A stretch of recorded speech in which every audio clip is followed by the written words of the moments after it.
Who wishes to come inside? We're about to begin the 2004 Phillips Memorial Lecture, which is an annual lecture that's sponsored every year by the Music and Song section of the American Folklore Society. And one of the really nice things about doing this is that we do get to ask a distinguished scholar who works in our fields of interest, music and or song, to come and give a talk, an invited talk about a topic of their choice. And what's been really nice about the last couple of years, last year and this year, is that we've been sort of doubly blessed in that the topic of their choice was about another important scholar in our fields of interest. So I'm going to introduce our speaker today, and I realize that he has such a long title that I wrote it down over there, and I have to go get my notes for just a second. Because he's got a new title, actually. He's now the Modi C. Boatwright Regents Professor of American and English Literature and the Director of the Center of Mexican American Studies at the University of Texas. And as such, he is both a student and colleague of Américo Paredes, who is the late great scholar of Mexican American culture and song and music, and that's what he's going to talk about today. He's changed the title of his talk a little bit since we published it in here, so I'm going to let him just come up and tell us what he's going to talk about and then proceed to talk about it. So welcome, José Limón.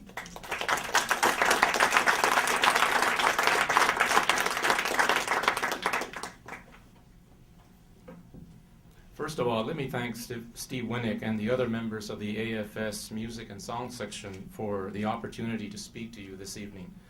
In our various transmissions about the title, and it's all my fault, nothing having to do with Steve or anybody else.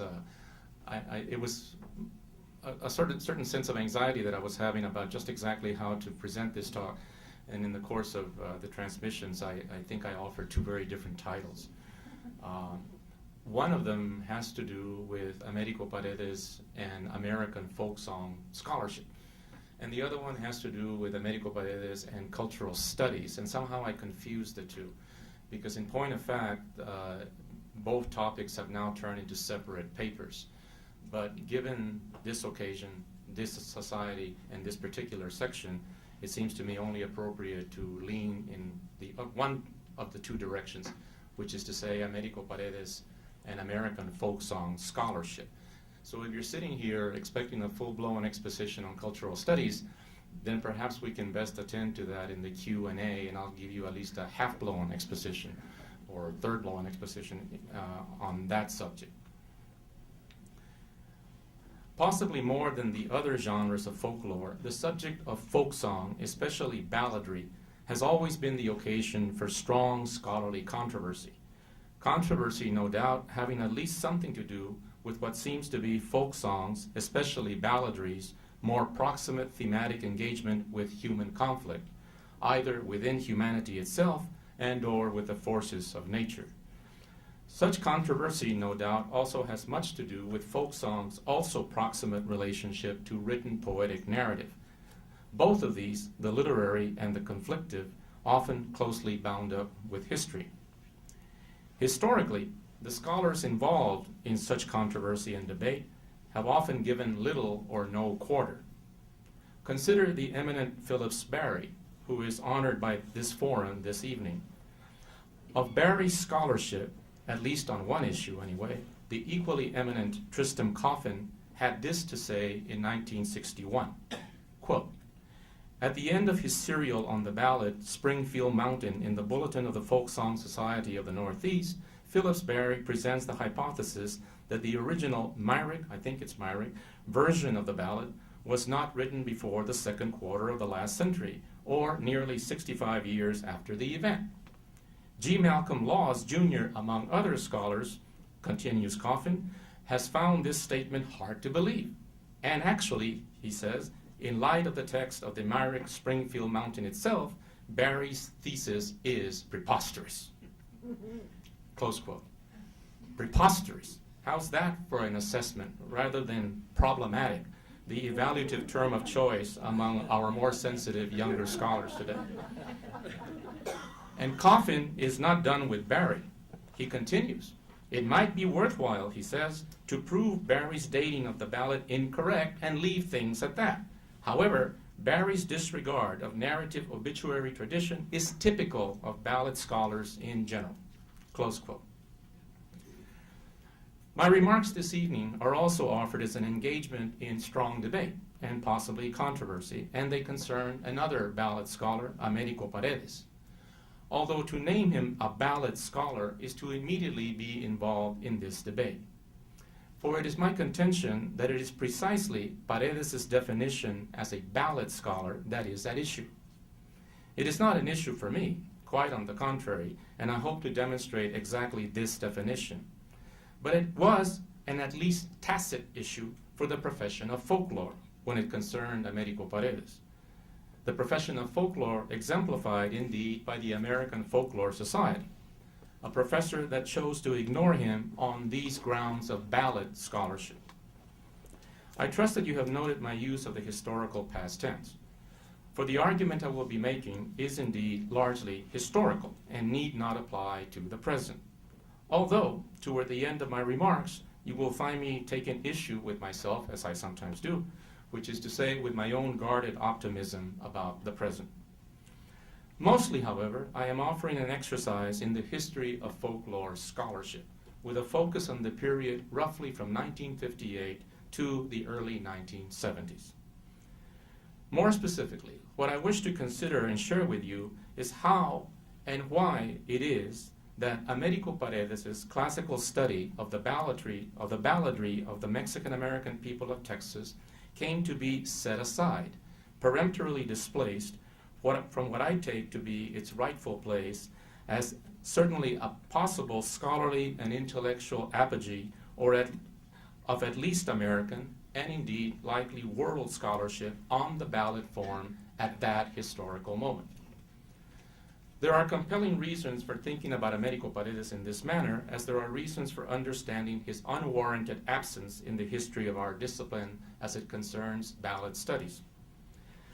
Let me begin with a marked moment of such an absence, a moment that will lead us then into a re-examination of Paredes' book and, in my view, its considerable merits as a synthesizing model of ballad scholarship in its historical moment. This evening, the American Folklore Society gathers in Salt Lake City over a period, I understand, of 4 to 5 days. 43 years ago, this same but much smaller society held its annual meetings on one day, December 28, 1961, in Austin, Texas, then a smallish town. The meeting featured one special panel of papers, a panel entitled Folk Song and Folk Song Scholarship, Changing Approaches and Attitudes.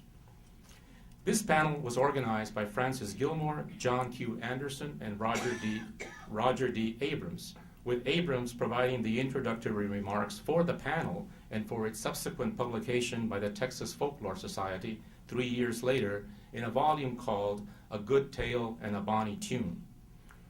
Together with its organizers, the panel was a real who's who and who's going to be who of folklore scholarship at that moment. Abrams and his fellow organizers were, in his own words, quote, trying to stir controversy, close quote, by bringing together 4 papers with, quote, widely divergent, close quote, views on the question of folk balladry. For although the panel's title speaks of folk song, the papers are all really focused on the ballad form. These divergent views and their authors are well known to any professional student of folklore, so I shall offer only brief summaries of what they had to say. The aforementioned Tristram Coffin spoke on behalf of, quote, the literary and aesthetic approach, saying, quote, I can think of a dozen books on the ballad as a literary and aesthetic form that desperately seek for their authors. John Greenway offered, or better yet, asserted, the anthropological approach, complaining, with Coffin sitting right next to him, that folk song, but especially balladry, has been, quote, left to the aesthetes.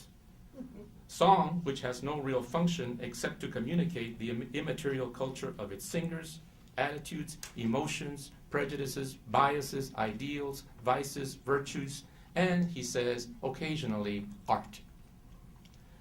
W. Edson Richmond, for his part, defended the comparative approach, which by its nature and its distance from us might require a somewhat longer summary. I'm especially mindful of the young among us. For Richmond, the comparativist is a student of the history of individual ballads. Given an indefinite number, I'm quoting him here, given an indefinite number of texts of a particular folk song, the comparativist attempts, 1, to establish lines of development, 2, to show how each text is related to every other text, 3, to suggest what the major early form or forms of any particular ballad must have been.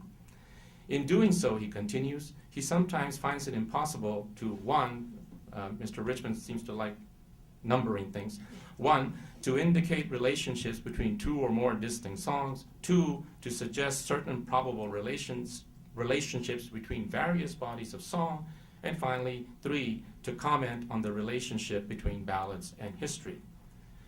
Moreover, he continues, the comparativist approach is closely linked to the historic geographic method, which consists of 4 principal steps. Again, these 2 I offer for the young among us. Number 1, all possible texts of a ballad are collected. Number 2, the collected texts are grouped according to the geographic area whence they came and arranged chronologically within each area. 3, the individual texts are analyzed and broken down into the motifs which they include. And 4, by a comparison of the grouped and analyzed texts, by a collation, if you will, the life history of a ballad, and thus the probable relationship of each text to every other is reconstructed, close quote. From this approach, says Richmond, the comparativist, quote, does not deny that the aesthetics and cultural functions of ballads are worthy of study, that to study both aesthetics and function can contribute to our knowledge of the ballad and ballad singers. But for him, neither aesthetics nor function has any special significance. It is 1961, he is interested in text, as specimens in the historical development of a song.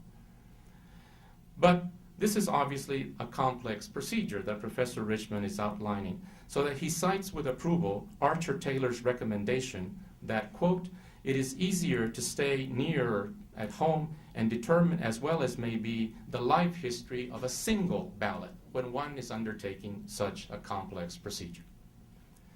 The 4th paper, by D.K. Wilgus, did not fit easily into any particular school, but came to be called by Roger Abrams the rationalistic approach, although in the paper itself, Wilgus disowns rationalistic, preferring the term rational, which I don't blame him, which Abrams tells us is not meant to imply that the other papers are not rational, and as Wilgus also explains, by rational he means not romantic, which I think he means to refer to literary renderings of folklore, perspectives, and practices. But an approach to folklore, well known, I'm sure, to all of you, but interestingly enough, one not represented on this panel, which already was obviously much involved in the professionalization of folklore. This is a bit of a multi-level irony of medium magnitude, given that the panel proceedings were indeed published by the Texas Folklore Society, well known for its proclivities towards literary renderings of folklore, and that the 2 lead pieces in the total volume, A Good Tale and a Bonny Tune, in which these 4 papers appeared, the 2 opening essays in that volume, I exaggerate to call them essays here, the 2 opening treatments in that volume were by Riley Aiken and J. Frank Dobie, exemplars of such free-form literary treatments of folklore. The perspectives offered in this AFS panel of 1961 were strongly argued and stoutly defended, but they were necessarily only partial, although Richmond, of all 4 of them, seems to be the somewhat most impartial. Yes, indeed, Greenway argues, the study of folklore as a straight or distorted mirror of culture is surely a good thing. But I have to ask, doesn't Richmond also have a contribution to make in telling us that we should have some sense, at least, of the movement of a folk song over time and space, and also to know something of its comparability among its various texts. And in agreement with the aforementioned Tristram Coffin, is it not desirable to know that a folk song does achieve artistic and therefore thematic effect as a result of its well-performed formal properties, which is to say, its poetics? That is, rather than these four discrete positions, does not each of them have something to contribute to the developing understanding of folklore at that moment in 1961, and with some greater theoretical and methodological subtlety, perhaps even today? Or, as the fourth paper in this forum by D.K. Wilgus, the one labeled The Rationalist, says, quote, "The approach to folk song must be rational, not rationalistic or absolutist in any form." He continues, "I have yet to find an approach to folk song from which I have not learned something. I have yet to find one whose dominance is not dangerous." So there you have it, a 1961 meeting of the AFS, one in which major figures in the discipline are brought together in a special panel to discuss the state of scholarship on folk song, especially folk balladry. A panel in which we hear of three very different approaches to the study of balladry, but in which we also note clear sectarian partiality, with really only D.K. Wilgus evoking the possibility of something like a folkloristic unified field theory that would simultaneously bring all or most of these seemingly exclusive perspectives to bear together on a corpus of ballads. A synthetic approach, if you will, by an open-minded, generous, and inter-theoretical and inter-methodological scholar that would deploy all or most of these approaches and perhaps yet others available as intellectual currency at that moment in 1961 into a more fulsome analytical understanding of such balladry. I now offer you supreme irony. In 1961, such a synthetic model of folklore scholarship had been in print as a book for 3 years. But it receives only one brief passing footnote mention in the 4 papers I have discussed. One senses that either A, these leading scholars had not read it, or B, read it and thought it unrelated to their concerns, or C, chose to ignore the obvious. What's more, had anyone read this book and had been inclined to invite the author of this synthesizing work to this panel, it would have been the easiest thing in the world to do, at no cost whatsoever, because he was living in Austin, Texas in 1961, and was indeed an assistant professor of English at the University of Texas at Austin, his office a stone's throw from the place where these papers were read. For whatever reasons, and I will speak of such reasons later, this scholar, Américo Paredes, author of just such a synthesizing work called With His Pistol in His Hand, A Border Ballad and Its Hero, University of Texas Press, 1958, was not included on this panel. Although I still need to learn more about this AFS meeting and the formation of this panel. It is my contention that if one places With His Pistol in His Hand within the historical trajectories of folklore scholarship and theory up to, but also beyond 1958 and 1961, it seems to me undeniable that it is the folkloristic equivalent of the perfect storm, where the different and powerful folklore traditions discussed above come together, but to be greater than the sum of their parts, because their very congruence generates another force to expand their energy. It is a critically cogent condensation of the different approaches, but also a critical expansion of the key folkloristic traditions that came before Américo Paredes, even as it breaks ground for yet other possibilities. Let me now attend to the particulars of the book, keeping the aforementioned scholarly traditions in mind to make a case for why With His Pistol in His Hand is such a synthesizing and expansive work on the ballad. Here I hesitate a bit, and I always try, whenever possible, not just to give an entirely straight lecture, but to sort of break a little bit, and this is one of those moments. To offer, at least in a summary fashion, something about the subject matter of With His Pistol in His Hand. Now, I say this with some hesitation because I know many of you are intimately familiar with the book, but others may not be.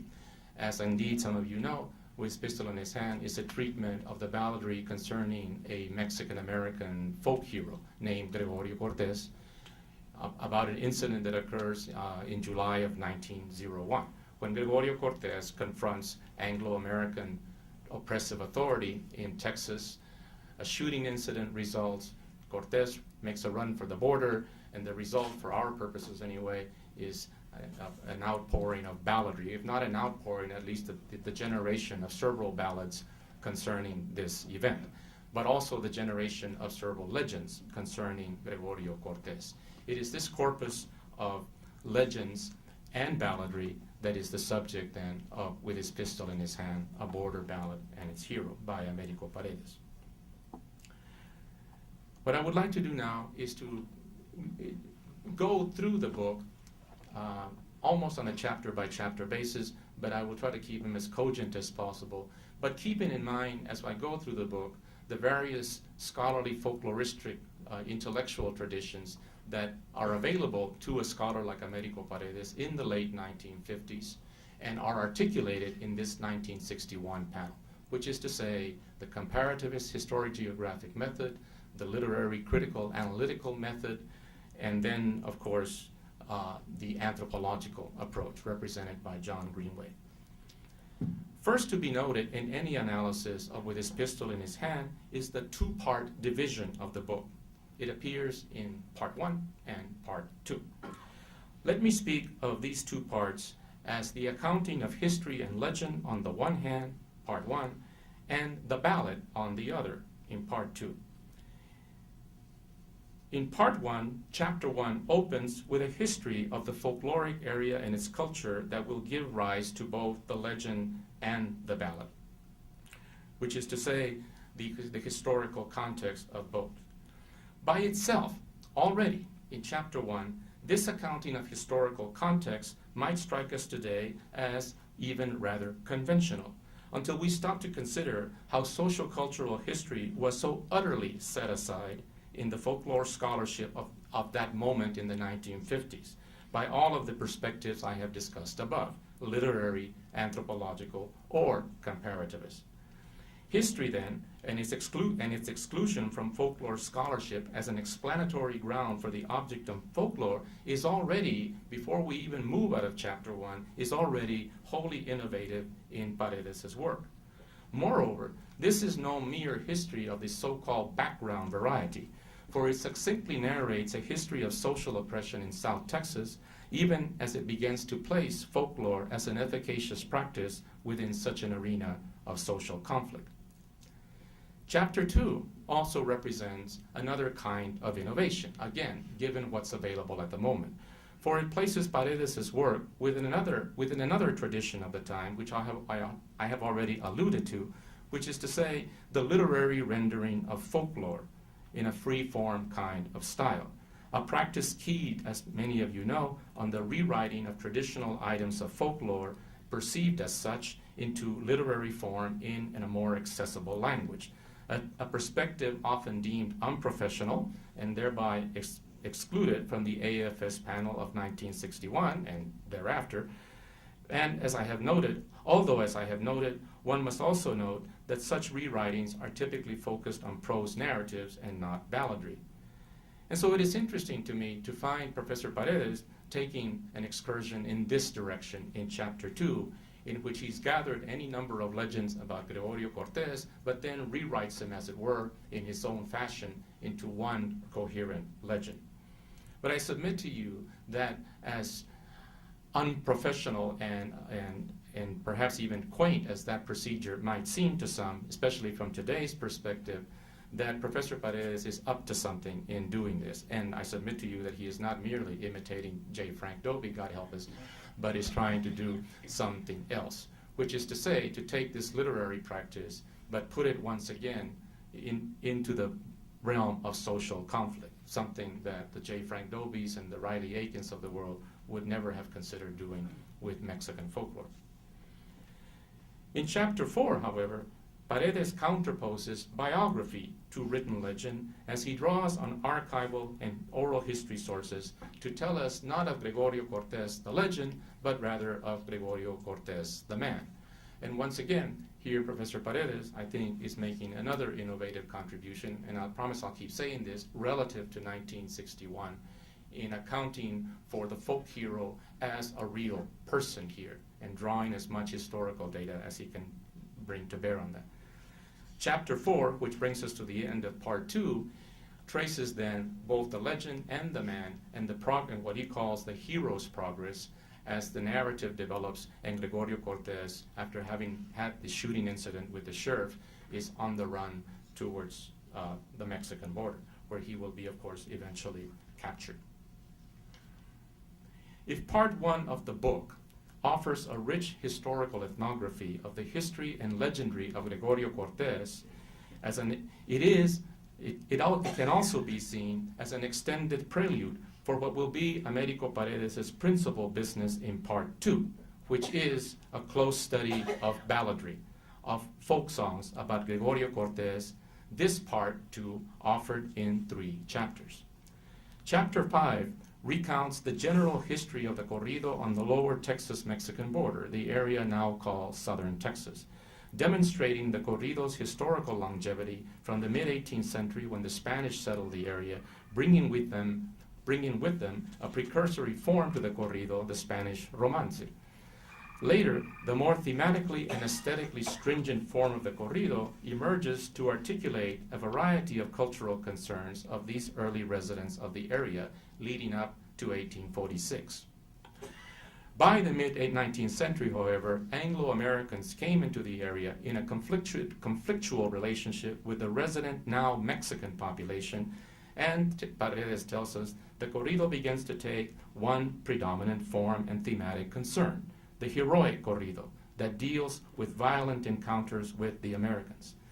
The Ballad of Gregorio Cortés, which does not appear until the early 20th century following the Cortés incident of 1901, becomes then the most well-articulated and best known of these heroic corridos.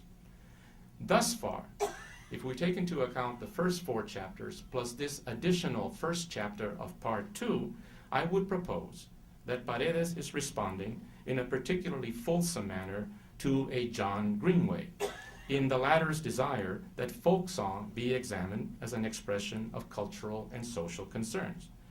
And indeed, I suggest that Américo Paredes could well have ended the book here, simultaneously responding to John Greenway, but if we keep in mind the dates, 1958 versus 1961, not responding to, but really anticipating John Greenway's call for folk song as a kind of a mirror, distorted or not, of culture.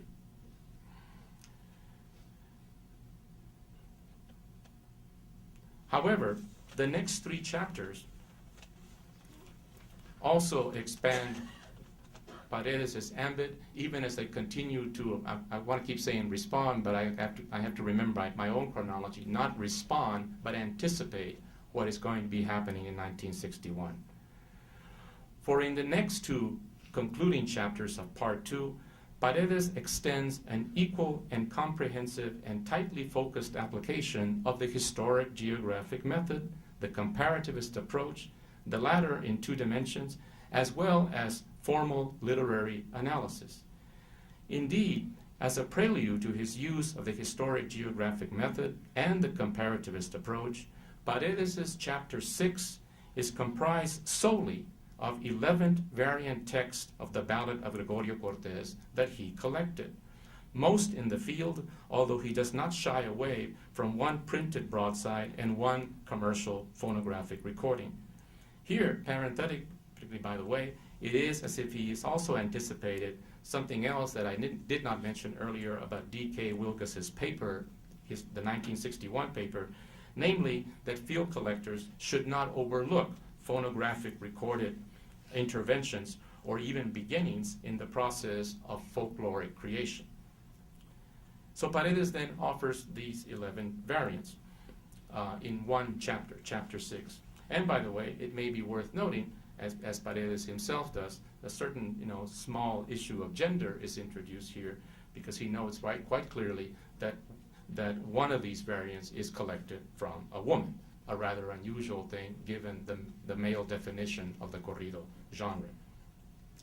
But it is in chapter 7 that Paredes subjects these 11 variants to a close, careful, and comparative examination to determine, but always with great caution, the likely earliest version, although he honestly says that the earliest form is not likely to be found, to determine the likely geographical movement of the ballad and what he carefully imagines to be the most developed narrative, that which he calls variant X. But in tracing the changes in these variants, Paredes is careful not to lapse into any notion of degeneracy that sometimes seems implicit in the historic geographic method. Quote, in these variants of El Corrido de Gregorio Cortés, he tells us, one has a contemporary example of the process through which ballads go through in developing from comparatively long and detailed originals into shorter works, which are sometimes true works of art, and which continue to live after the events that gave them birth are forgotten or have been turned into legend, close quote. And here we find also Paredes evoking the notion of art. And as if in responding, but here I go again, not responding, but rather anticipating what Tristan Coffin is saying in 1961, the remainder of the chapter 7 is devoted to just such an artistic analysis of Gregorio Cortés as artful composition. Excuse me, I said artistic analysis, critical analysis of Gregorio Cortés, the balladry of Gregorio Cortés, as artful composition. And indeed, this concluding section of chapter 7 carries the subheading, quote, versification, rhythm, and structure. As again, in close detail, Américo Paredes engages in a keen analysis of the compositional details and poetic devices that the tradition in general, but each of these individual singers has employed to make most of the variants works of folkloric art.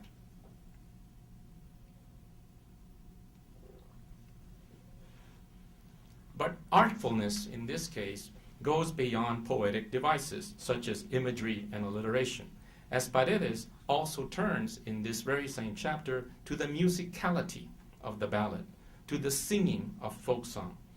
Paredes tells us that the ballad of Gregorio Cortés has been sung in 2 different tunes.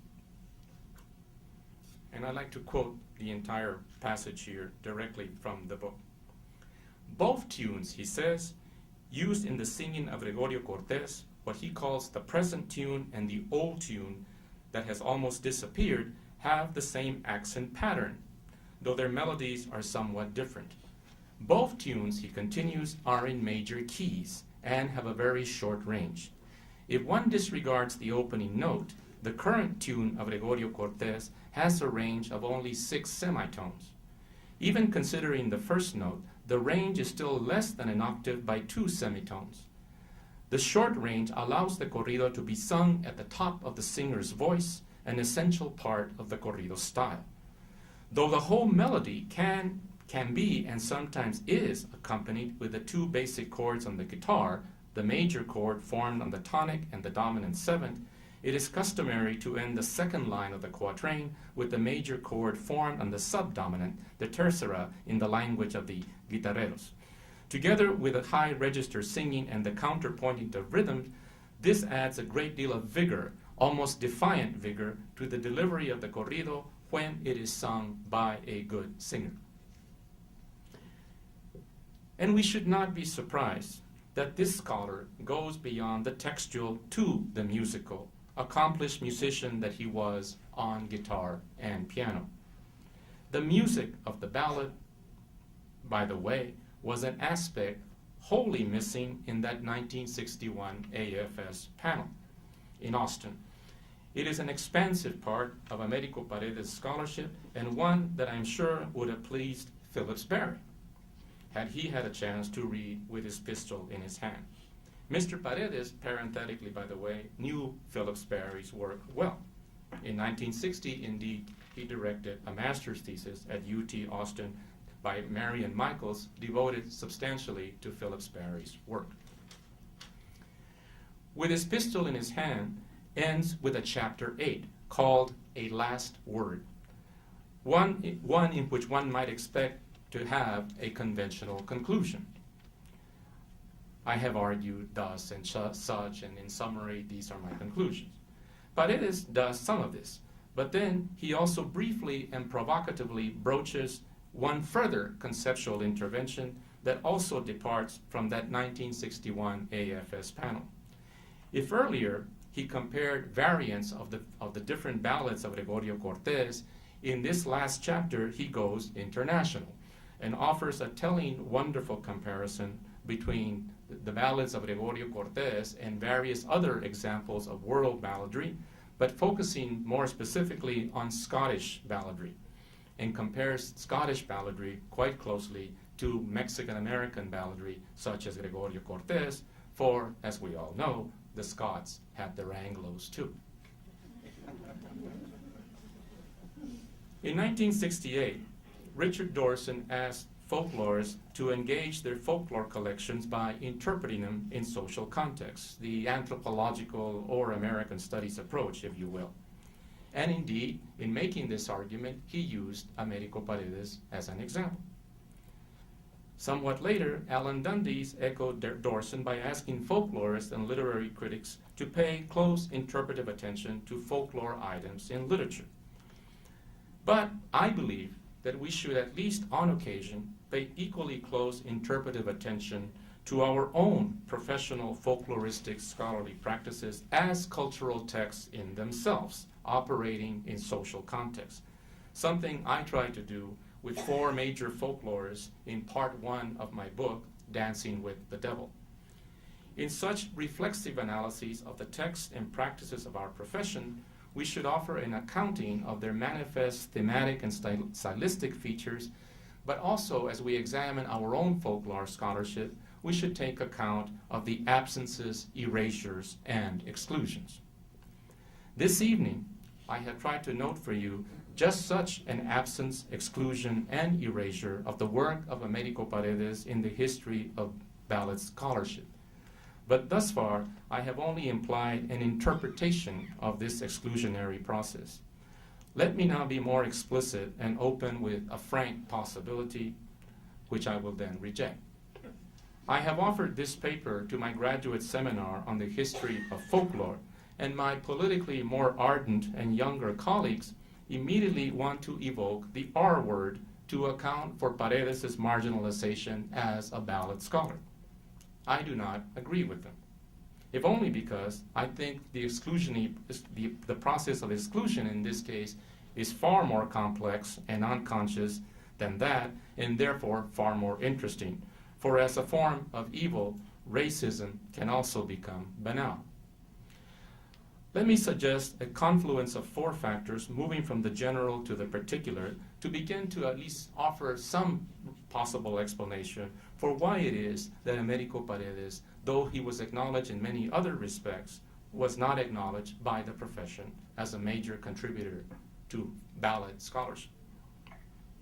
At the most general level, I suggest that in 1958 through the mid-60s, Américo Paredes, who took all 3 degrees at the University of Texas at Austin, and whose book was published by the University of Texas Press, may quite simply have been cursed by Texas. Texas, that state of mind lying between the 2 coasts, which is my transcontinental way of saying that the mainstream and hegemonic discipline of folklore at that moment came to be defined principally as a product of Penn and later UCLA and Berkeley, but also indulge me, and I asked my friend John McDowell especially, while I also place Indiana on the eastern coast, for that is the way many older Texans often view everything east of the Mississippi. in the same way that for my father, Austin and Michigan are both al norte, and he doesn't discriminate between the two. As such, Américo Paredes may have fallen victim to the idea, and I would submit to you an idea certainly prevalent at that period of time, and I know some of you are thinking, even now, that nothing of much serious or artistic value can come from such a mid and marginal place like Texas. By the time this Texas intellectual marginalization begins to end, which is to say, and some of you are going to gulp at this, with the ascendancy of John Silver to Dean of our College of Arts and Sciences, together with the gradual development of Austin into the great city it is today, by that time, it may have been too late for Américo Paredes' book to get the full notice it deserved. As we all know, our books often have a very limited window of opportunity to get notice before we are quickly replaced by others.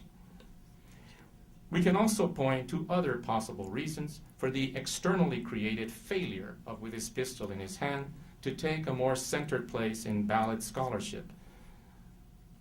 Factors such as language and national identity. That is to say, the Spanish language of the corrido may have led exclusively Anglophone American scholars to engage Paredes' work, if they engaged it at all, with less interest and less sympathy than not, although the work is written in English by a professor of English, and all of the Spanish language texts are carefully translated into English. However, the question of national identity may be more critical. Of negating importance in this case, negating that is for the reception of With His Pistol in His Hand, is the US-cited Mexican-American identity of the materials and indeed of the author.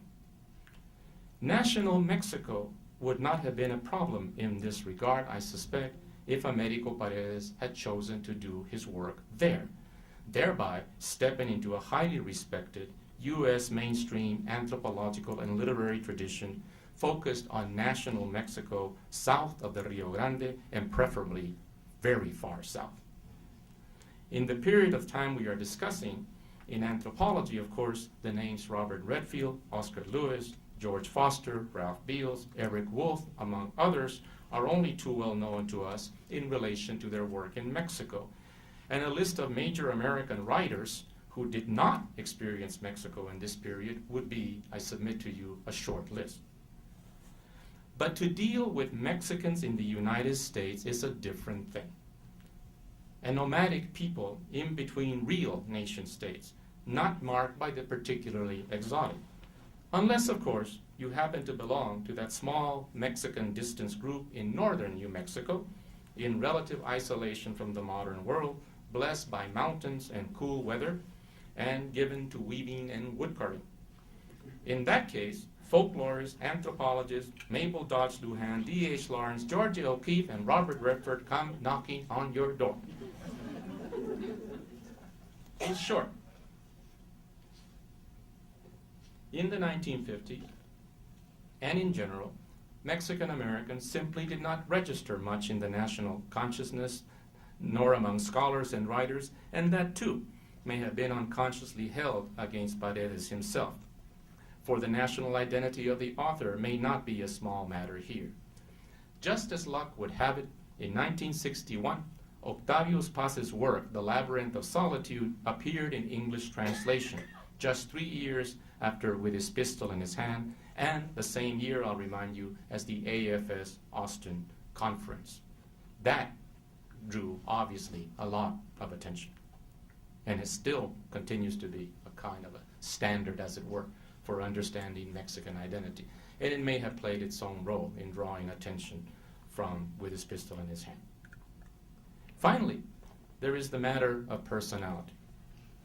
I know there are people in this room who knew Américo Paredes, and those who knew him knew of a quiet, dignified man, a man not given to self-promotion.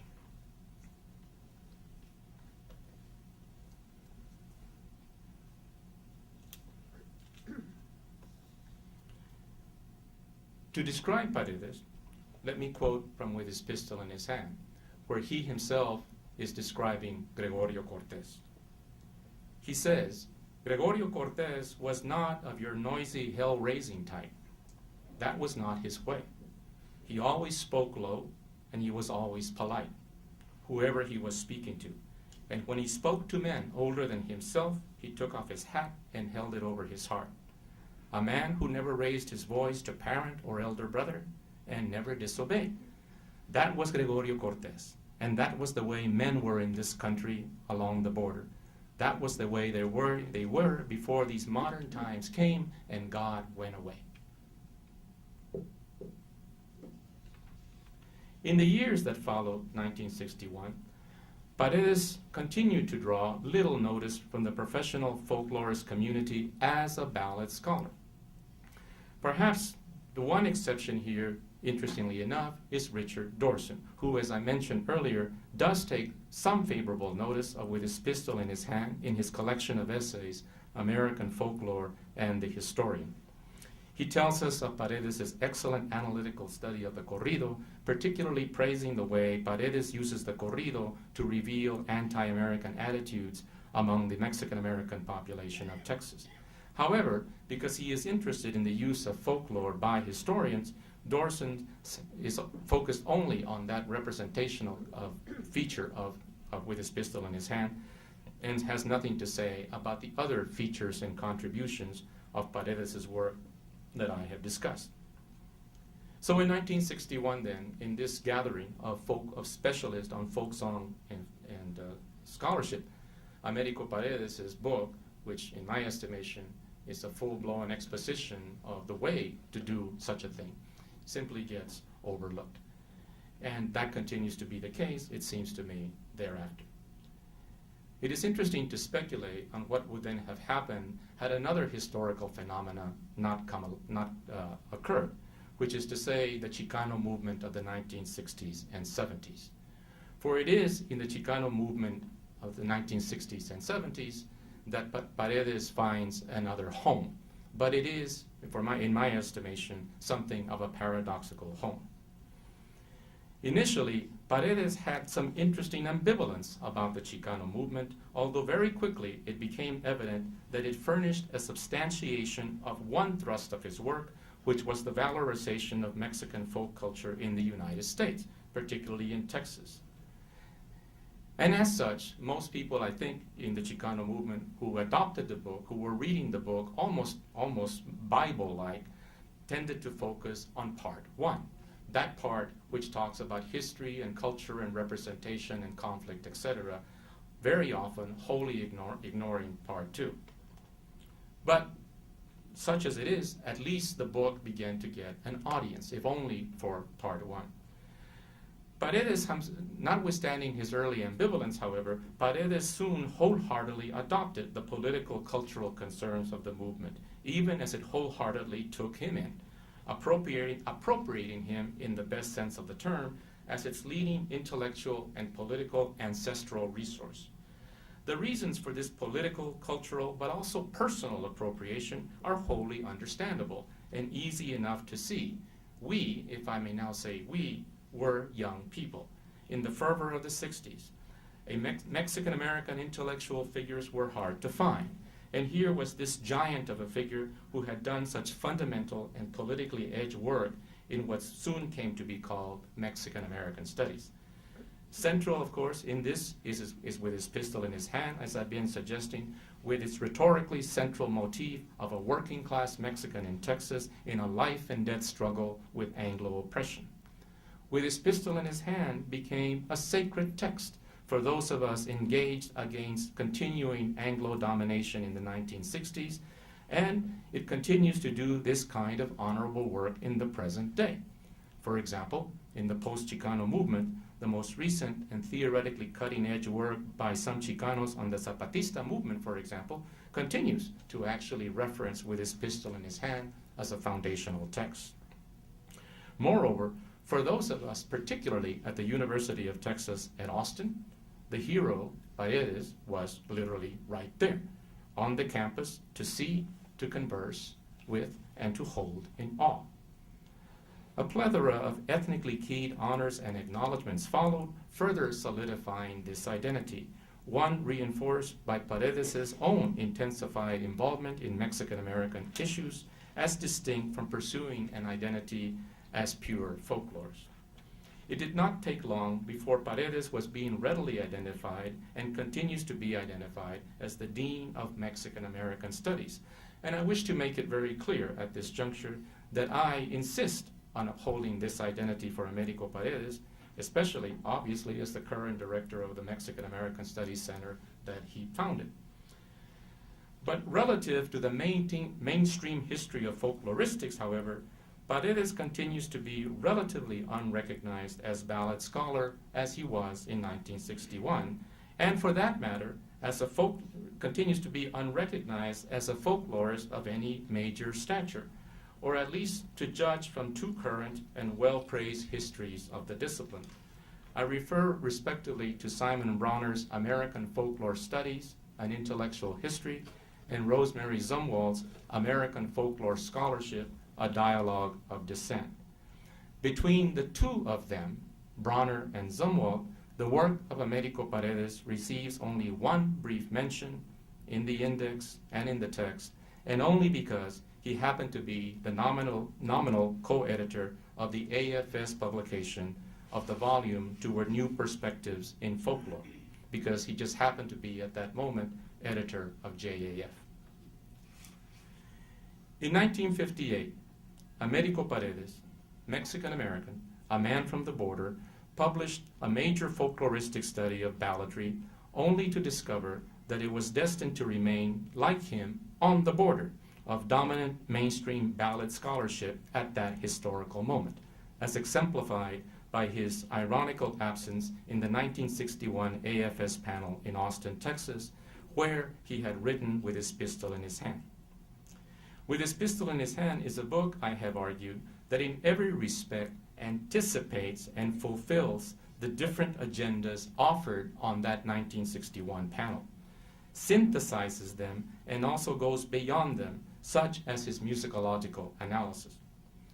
Yet, this major and watershed contribution to folk song scholarship was, it seems to me, ignored for the various reasons that I have tried to suggest, and perhaps others as well, including, I must underline, Américo Paredes' own somewhat withdrawn, shy personality.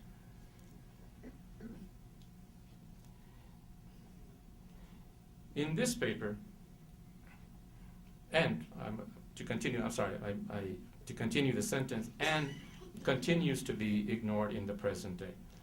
In this paper, I have tried to suggest the reasons why, but I have also suggested that the manner in which another phenomena well known to folklorists, ethno-nationalism, can not only give rise to folklore research, for which we have several world cases, but sometimes can wholly appropriate earlier folklore scholarship and the folklorists so as to absorb them and mark that scholarship almost exclusively in ethno-nationalist terms, as I think happened to Américo Paredes and With His Pistol in His Hand when it was adopted by the Chicano movement.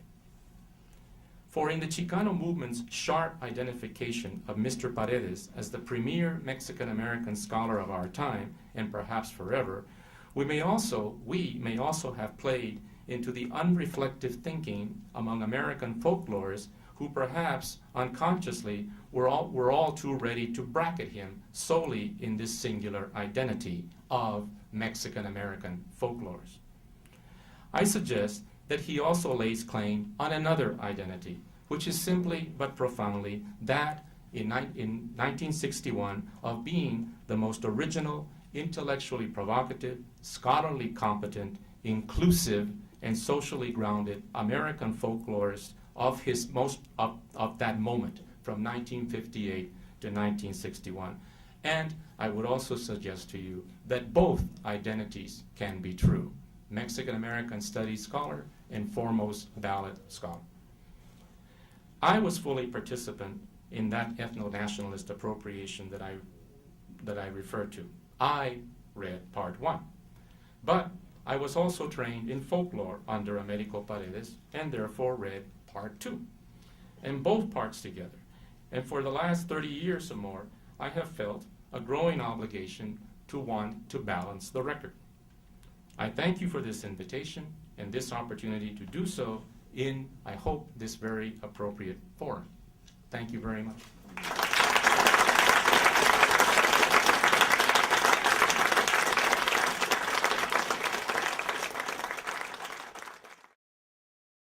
Potential reasons for the marginalization of Dr. Paredes' work at that time, and I'm going to suggest what may have been a fifth one, which is a little bit more obscure, but it's internal, of course, to ballad scholarship particularly, which is that at that time, and continuing to today to a certain extent, there was a certain hierarchy among ballads in the minds of many ballad scholars, so that old European ballads or child ballads in the English language got the most notice, and British broadside ballads, or those ballads that had come over from Europe in printed form, got the second most notice, and the Native American ballads, those that were created here, got the third most notice, and that had to do with the age and with some of the prevailing notions within folklore at the time. So the fact that the ballads that Dr. Paredes was studying were so young, were only at that time 60 years old at the oldest, since that's when the events occurred, may have played into this as well. Do you have any thoughts on that, or? Yes. Which, I mean, I can only agree that indeed, there was that hierarchy. But I think we can both agree that it was an indefensible hierarchy. Oh, absolutely. So, yeah, right. No, there's no question. Okay, I just want to be sure of that. You never know who's in the room with you here. And as further response, I think that, now, I hadn't thought about this. This is why it's good to have these discussions. I hadn't thought about this, Steve. But perhaps that's yet another reason why Professor Paredes, probably to no avail given these biases, but nonetheless attempts to show the lineage of this particular ballad all the way back to medieval Spain, right, of the tradition. And compares it to Scottish. And compares it to Scottish. He's trying to do a sort of an end run. I'm thinking on my feet real quick here, trying to do an end run against this fifth bias. Yes, indeed. Thank you. Way back there, and then we'll work our way up. This is mostly a comment, but in 1972, I started grad school in North Carolina, and right away I read With His Pistol in His Hand, Dan Patterson held it up as a brilliant book, and then a year later when I went to Indiana, Henry Glassy had it as one of his assigned books in Introduction to American Folklore, and to my mind, there's no more brilliant book than the only peer is maybe Sandy Ives, Joe Scott, the Woodland Songmaker, as a book about ballads. But in 1938, few know, but Alan Lomax did field work in Michigan and Wisconsin, in which time he was, of course, looking for ballads from the lumber camps in the Great Lakes to include in some of the compendia that he was doing with his father. But he also recorded many ballads from Finnish people, from Polish people, from French people, some of which were bilingual or mixed language, mostly in the original language, some of which were parallels to child ballads, of course, sung by those other people, and some of which were also ballads that were so-called Native American ballads about Polish working in factories in Chicago, and that has been completely forgotten. And I think that Paredes holds up a light to so many other elements of American folk song that are not thought of as American folk song, because American folk song, or the ballad, has always been thought of as Anglo-American, and not even Anglophone, because Irish have been excluded from that again and again. And then African Americans have been allowed in, but as singers of blues ballads, which have this other sort of murky characterization. So anyway, I just wanted to kind of commend you for raising this point and saying that it opens up many other issues that, of course, the Paredes opened up in '58, but they haven't been attended. It's funny because I've heard versions of what you're saying before. That is, Henry Glassy taught him in the theory course or such as such. So I guess I would qualify my argument of exclusion at least at the level of the syllabus. What I don't see, however, starting with this 1961 panel, is his inclusion in the major printed assessments. Yeah. I'm delighted that he makes the syllabus. I promised sort of this way, the gentleman right here, there we go, and then we'll work it this way. Thanks for a beautiful talk. Thank you, I sir. have 2 questions. Oh, wait a minute, hey. Didn't recognize you there for a minute. Can How you doing? give us your reflections on Robert Young's Ballad of Gregorio Cortez, the film, and also as someone that many view as the successor to Professor Paredes, can you talk about the issues that you think young folklorists who are Hispanic and dealing with the culture today face? What are the issues today? 2 very different questions. Although there's an odd way in which they might become as one, maybe. Let me try this one. The first response I can tell you to the Young film is to tell you, then you may not be aware of this, some of you, is that Professor Paredes disliked it intensely. Because what the film does is switch the narrative voice predominantly over to the Anglo-Americans. With his pistol in his hand as book is trying to do exactly the opposite, which is to say to tell about the legends and balladry of the Mexican Americans, right? And Young, for whatever good or bad reasons, decides to do it the other way. You remember the reporter who is constantly the narrative voice explaining everything about what's going on is something that Professor Paredes didn't like. He also, and some of you are going to have to bear with me on this one, or you have to bear with Dr. Paredes on this one, not me. I'm just the messenger here. He looking at Norma back there and hesitating. He also didn't like Robert Young having Gregorio Cortez cry. There is no historical evidence whatsoever that Gregorio Cortez ever shed a tear. So that's the answer to the film part.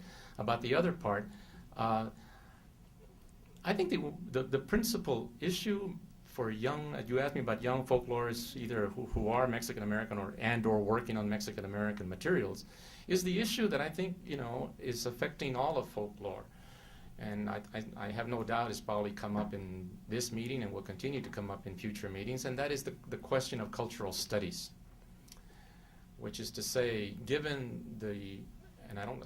it's a ironical term to be using to describe cultural studies, but let me say it anyway. Given the hegemony of cultural studies in the current moment over academic discourse, I think the one big issue that I see is for folklore, young folklorists, to find any kind of distinctive place in that universe of cultural studies. Is one question that I see. Another question, again not unrelated to cultural studies, is one, and of course this immediately broaches the whole question of tradition versus mass culture, etc. The often well-rehearsed debate about that. Where is the discrete folklore that these young folklorists are supposed to find and talk about in the world of 2004? Now, no doubt it's there. I think it's just it's getting to be more of a challenge to identify it and distinguish it from all the other forms of cultural expression that abound in today's world. Okay, let's go to this gentleman, then we'll come across to this way. During the course of the AFS meeting in Austin, Texas in 1961, and specifically during the course of the panel therein, where was Dr. Paredes? And if he was there, did he witness it? And if he did he ever comment privately? Yeah, he was in the office.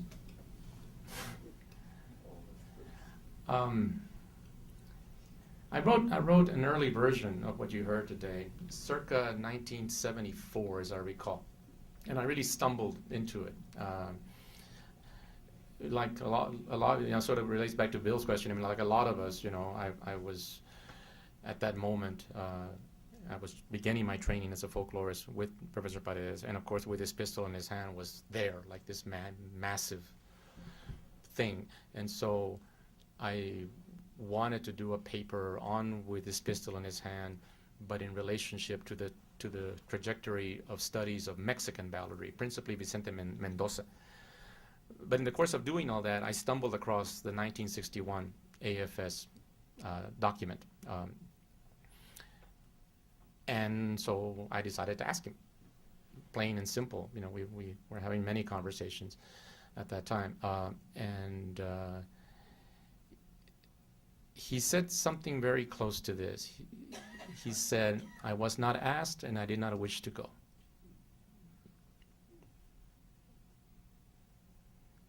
Ni me invitaron ni quise ir, en español. ¿Por qué no? Why he was not invited? Why he was not invited? And I want to be very careful on this, especially since one of my wonderful former teachers is also involved in this story, Roger Abrams. I have a feeling that it's, as human stories often turn out to be, that it's a real rich complication of factors, including such factors as we only have an hour and a half when we've got 4 papers. That true and tried way of, eliminating scholars. I honestly don't know. I've been trying to get in preparation for this talk. I've been trying to get in touch with Roger. Steve tells me that we almost pulled it off. There was a moment there when possibly Roger Abrams would have been the discussant for this paper. That would have been interesting, to say the least. But if some of you see him before I do, ask him. What happened in 1961 such that this happened. Professor Paredes also, I said something about him in his personal qualities. Proud man also. Proud man. If he had the slightest feeling that he had been slighted, then one of his predictable reactions was to retrench, not to engage and contest and scream and shout and yell, why wasn't I invited? But simply, as we sometimes say in my part of the world, me han corrido de mejores lugares. They run me out of better places than this, So yes, sir, over here. Thanks for an important, elegant, and long overdue talk. Thank you. I have a couple of minor points to the question. One thing might be to suggest a 6th factor, which was that in terms of the Enlightenment privileging of sort of decontextualized, abstract, general notions, Américo seemed to really refuse to desituate his knowledge in terms of really maintaining his concepts as being in some sense very close historically and socially and literally to the materials that he was examining. So there were no great terms or overarching frameworks that were easy to extract from that text, which could be easily deposited in other sorts of works, which I actually see as an advantage. This is not in any way, shape, or form slight, but I do think that would make it harder for people to pull out some sort of simplistic message, particularly people who weren't going to spend the time with the text. A second sort of thing is there's an entirely parallel story in anthropology. If you think about his important article in New Scholar, right, where he basically deconstructs anthropology through an ethnography of the Mexican American by precisely looking at the way in which the powerful theorizing that Rubel and other anthropologists, informants were undertaking, and the anthropologist's inability to see that. We all know this article. This anticipated Clifford and the poetics and politics of ethnography by over 10 years. And I don't believe it was even ever footnoted in that body of literature. This should have been a key text in that movement. But finally, the question, if we have science fiction, let's have folklore fiction. Think about what the history of folklore might have been if, starting in 1958, this had become a central text in the field, and Américo had been a central figure. How might the discipline be different today? That's That's right. I mean, because, let me begin with the question and then go back to the two comments briefly. Because in point of fact, it didn't take that place, notwithstanding the syllabus achievement. And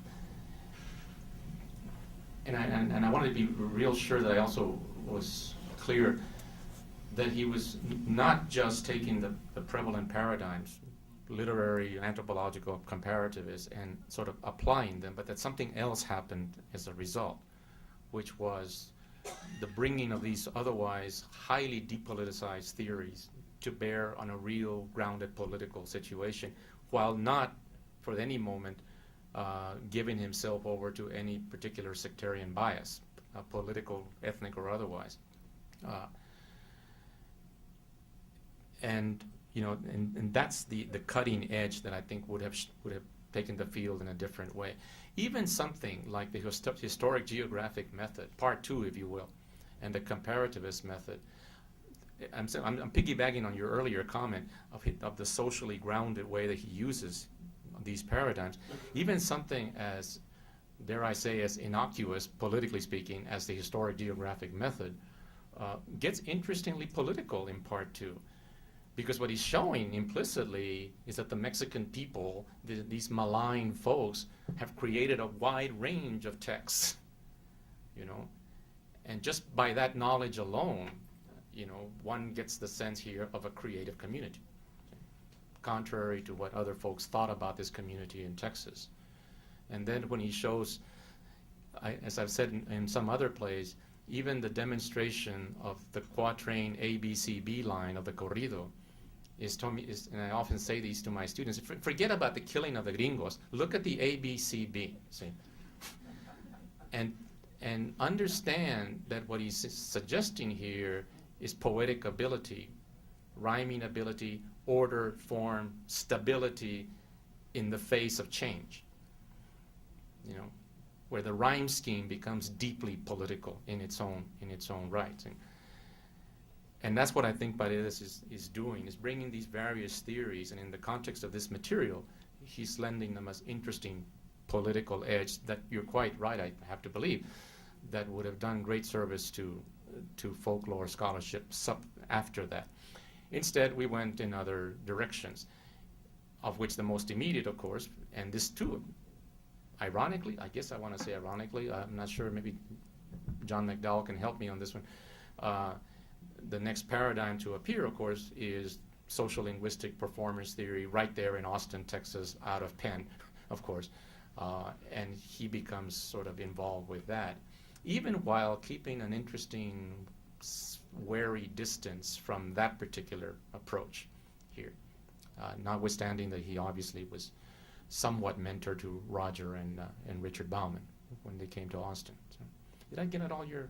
I'm not sure. Let's give somebody else a chance. John? Yeah, I really fully endorse the case that you've made, and I'm very happy to hear the case made. I actually want to add to the case, and I want to make reference to some of the ballad studies that Américo Paredes did, which appeared in article form, and in particular the work he did with the ballad of José Mosqueda. And actually there's a kind of a question that'll come at the end of this, but okay. But I think this is a topic that he started early. It fascinated him throughout his life. He kept coming back to José Mosqueda, the ballad, and the legends about the train robbery, and the way this was interpreted in these discursive forms. And there's a tremendously important original contribution in that work as well. A couple of points that stick in my mind: the whole idea of folklorization. I mean, folklorization has become a trendy concept. I don't know if it's trendy anymore, but David Guss's book, for example, about Manigua and Festival, and it's around. And here's Paredes using this term back in I think in the early 1960s. So he'd been to the International Congress of Americanists in Argentina, and had talked with Latin American folklorists, and they were kind of looking at folklore as this sort of product, and I think that's tremendously important. And then the whole way in his work with José Mosqueda, the whole way that he deals with the interaction of ballad and legend, something he does with Gregorio Cortés, but I think he does it also very nicely with Jose Mosqueda, showing that the ballad eventually sort of, falls away, but the legend lives on and picks up some of those pieces. But the question I had, so I just want to add that to the reasons. as a friend of the Of the court. friendly, yeah, right. Okay. But the question is, in your conversations with him, I never really had a chance to ask him directly what was the hold that Jose Mosqueda had on him. I don't know if you have any insights into that.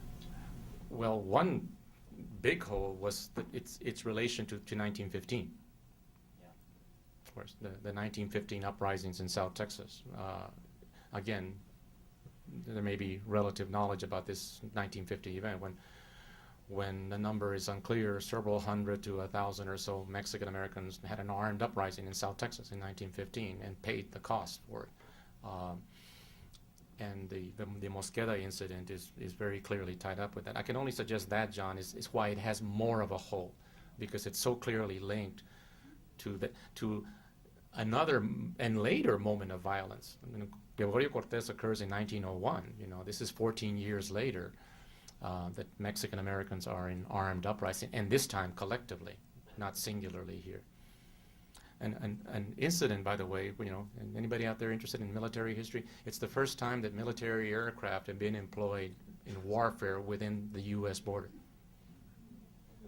The airplane was available then as a weapon. Back there? I'd always thought of Paredes as having a sort of parallel position in the discipline to Don Yoder in Folklife and material culture studies, in that both said very acute things in a very quiet way. You had to listen to them very carefully. And they were not theorists in themselves, but they were the cause of theory in others. And the genealogy that Roger gave us was that the performance moment depended on Paredes's quiet remarks in the classroom. Obviously, the whole differential identity paradigm, which made us think about the positionality of speakers and audiences, came out of him, would not have happened but for him. I think that history was getting told in the classroom at Penn, at least, in the 80s. You see, but once again, it's interesting But, how yeah. a history begins to emerge here at the level of the syllabus, and now at the level of what Paul Rabinow famously called corridor talk, where reputations get made and unmade in the hallways of things. I remember something that you asked back here, and I wanted to respond to it too, because you raised a very interesting point about the ethnographic article and the way it appears in the New Scholar, and something of that also has to be factored in. That is to say, what would have happened if Américo Paredes had sent the article to American anthropologists, rather than trying to help out two young, emerging Mexican-American scholars, Ricardo Romo and Raymond Paredes, who put that collection together and who pleaded with him to contribute something. And he decided, well, I've got to help these young guys, so I'm going to give him this article. In the professional academic tactics of things, we all know the thing would have been better placed in American anthropologists over the long run. By the same argument, I suppose, he should have gone with his pistol in his hand to some other press. Because not only was the University of Texas Press relatively a marginal press at that moment, but as some of you know, they put up a terrific fight about publishing the book, because they wanted him to take out the part about the Texas Rangers. But you see, once again, here is the personality factor. Américo Paredes is wanted to be loyal to his university, notwithstanding the slap in the face that he had just taken. I mean, me being him, I would have taken off for University of Wisconsin Press or Yale or Harvard or some other place, and that might have also positioned the book in a different orbit. I saw, yes, right here. I was just wondering what kind of relationship you see between Américo Paredes and his position in cultural studies. I teach an introduction to cultural studies with a very strong ethnographic orientation, and I actually assign him right along with Richard Hogarth, who wrote The Uses of Literacy in 1961. 61. Oh, was it 61? I thought it was wrote it. Okay. You well may be right. Yeah. Okay. Yeah, right. Once a few years among friends. Okay. And I see a strong affinity between his work and the first generation Birmingham scholars. I mean, they're interested in conflict, aesthetics. I mean, he's looking at experience through the lens of conflict. Stop! You're doing my second paper. Oh, okay. Oh, okay. Like you're disagreeing with me.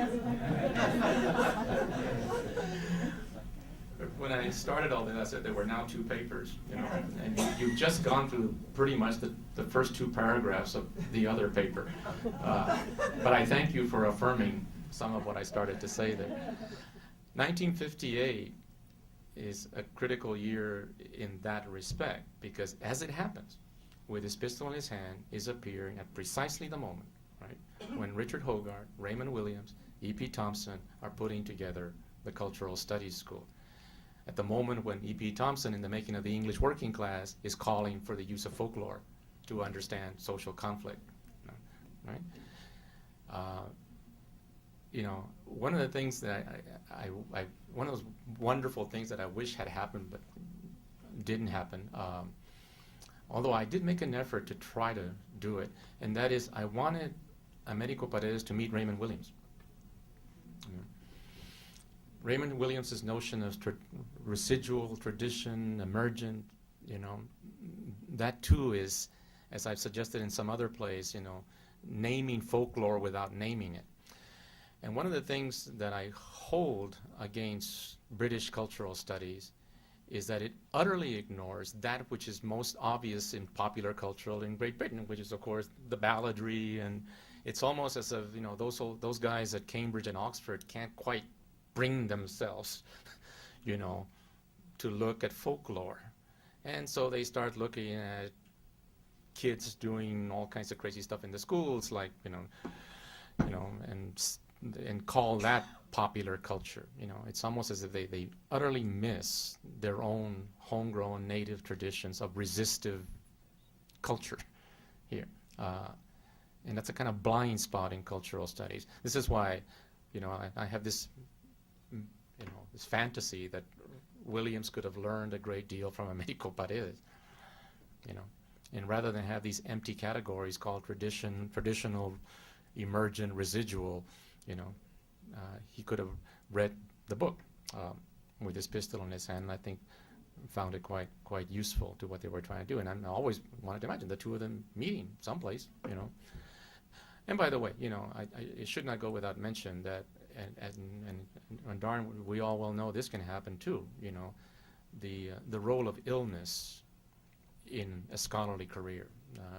In the early 1960s, Professor Paredes becomes quite ill, and that's when the prostate cancer appears, and then heart problems appear, you know, and clearly that too has to play its own roles in limiting his sheer physical ability sometimes to be a presence in the world here. I also wanted to get back to the Don Yoder question over there. He liked Yoder, and I want to underline liked Yoder a great deal. He did. He respected lots of our colleagues and folklorists. He liked a few of them. and one of them I recall distinctly was Don Yoder. Well, one of the things that Yoder had us read was his article on Latin American and Anglo-American paradigms of folklore study, because the point was the panoply of genres that a Catholic tradition allowed you to see, as I recall, and this was important to Yoder. I think we've come to the end of our allotted time period. I want to thank once again Dr. Limón for calling attention to someone who should be, for all of us, and is for some of us, a hero of the folklore discipline. And Dr. Limón is becoming our hero as well. Oh, so please. Thank you. Thank you all very much.